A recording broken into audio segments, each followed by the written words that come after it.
Have you ever played a video game that's become part of your everyday life? A game that's not just fun to play, but also has a story to tell? That's what we explore here. And today, we're talking about Rocket League.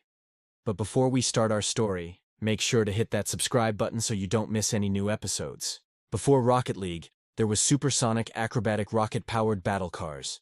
Yes, that's the real title.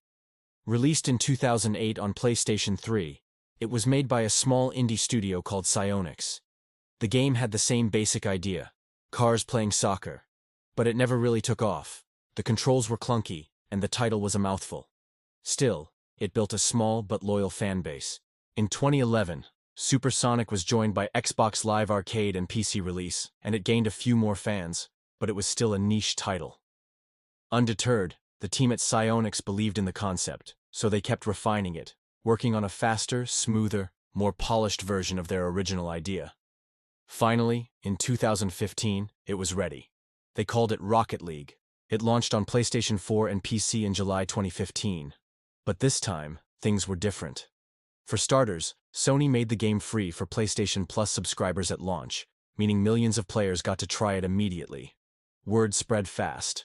Here's how it enticed new players. Simple rules, soccer with cars, but endless depth thanks to skill-based mechanics. Imagine the thrill of scoring aerial goals while flipping and switching mid-air, or making impossible saves with well-timed boosts. It was easy to learn, but hard to master. Rocket League quickly became one of the most exciting esports out there. Players like Fresh Prince, Kuxir, and JST joined professional teams and competed for big prizes. As spectators, we were glued to the screen watching these rocket-powered battles unfold in real time. The best part? Anyone could join in. Online communities thrived as players from all over the world came together to show off their skills and compete against each other. Clips of insane aerial goals and saves went viral on sites like Reddit and YouTube. It was pure entertainment gold. But how did Psyonix capitalize on this sudden surge in popularity? Well, they leaned into it hard. In 2016, they launched the Rocket League Championship Series, RLCS for short. Tournaments were held across the globe with top teams battling it out for the ultimate prize. The Rocket League World Championships. It wasn't just about the prize money, it was about bragging rights. Winning the World Championship was the highest honor a Rocket League team could achieve. And let me tell you, the competition was fierce. As the years went on, Rocket League didn't just maintain its popularity, it grew.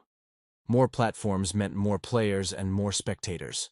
The game's simple premise belied a deep strategic layer that kept us coming back for more. We weren't just watching a bunch of cars zoom around hitting a ball. We were witnessing a battle of skill, strategy, and teamwork. It was like watching a futuristic sport unfold before our very eyes. The future looked bright for Rocket League and its dedicated fans. Then in 2019, Epic Games, the company behind Fortnite, bought out Psyonix. If you're unfamiliar with Epic Games, they're basically the kings of the gaming world right now. Having them on board meant even more exposure for Rocket League and more opportunities for the esports scene to grow. 2 years later, in 2020, Rocket League went free to play. Now available on multiple platforms, it brought in millions of new players while maintaining its status as a competitive esport.